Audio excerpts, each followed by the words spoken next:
Hii ni baragumu ya mauti, iite tarubeta ya kifo.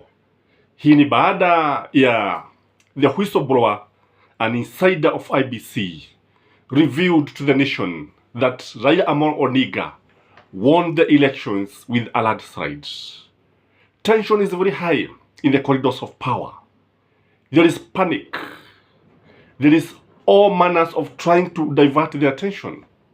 And as I go on air, the CS Education is now releasing the KCSE results to divert the people's attention from the real issues, from the way the elections were rigged. Again, just the other day, we saw William Samoei Ruto claiming that the government that was then wanted to kill, kidnap Wafula Chebukati. Hili jambo ambalo linafanywa kimakusudi. Na again, the government is planning to import GMO to divert the attention of the people. And this has brought a lot of tension because anytime Raila arrives in the country, he is going to announce the way forward. What is he going to say? What is he going to announce? What are his options? Because when you look at the government, the propaganda machinery is not working. It is failing. So I want us to look very keenly at the results of the mountains. Very keenly. Because if you have been following my videos from the beginning, it clearly opined that rigging will take place in the mountain.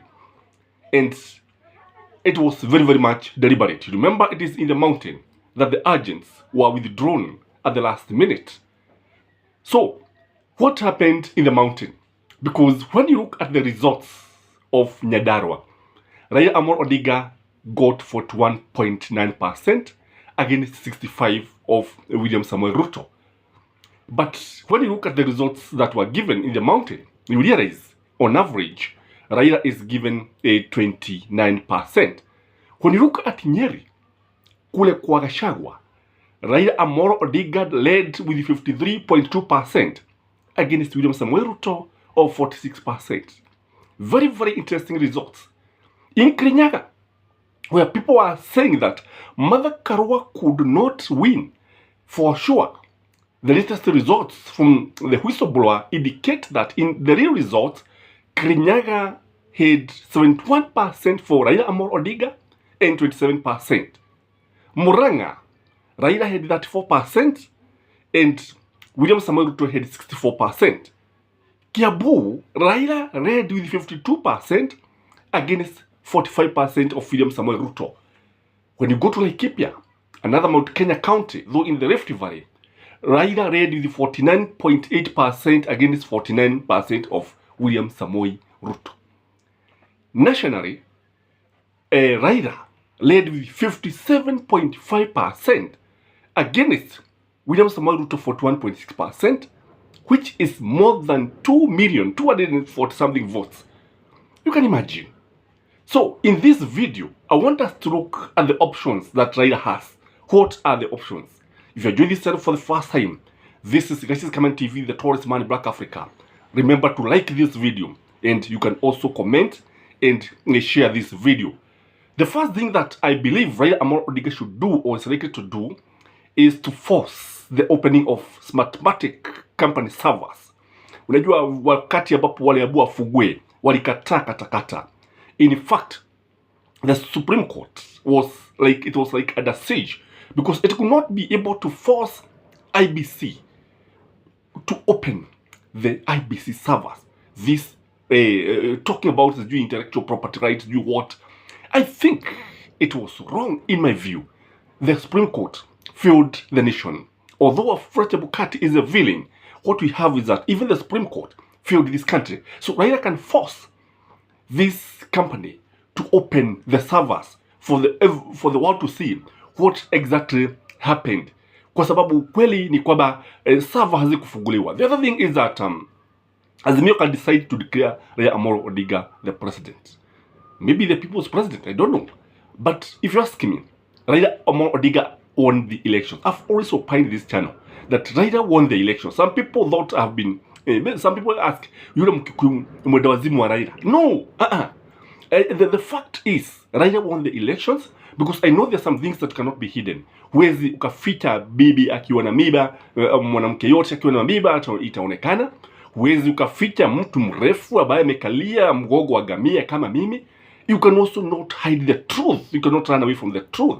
And ukweli ukidhihirika, uogo hujitega na hutoroka kabisa. So I think the truth of the matter is that Azimio is likely to declare Raila Amolo Odinga the president of the Republic of Kenya.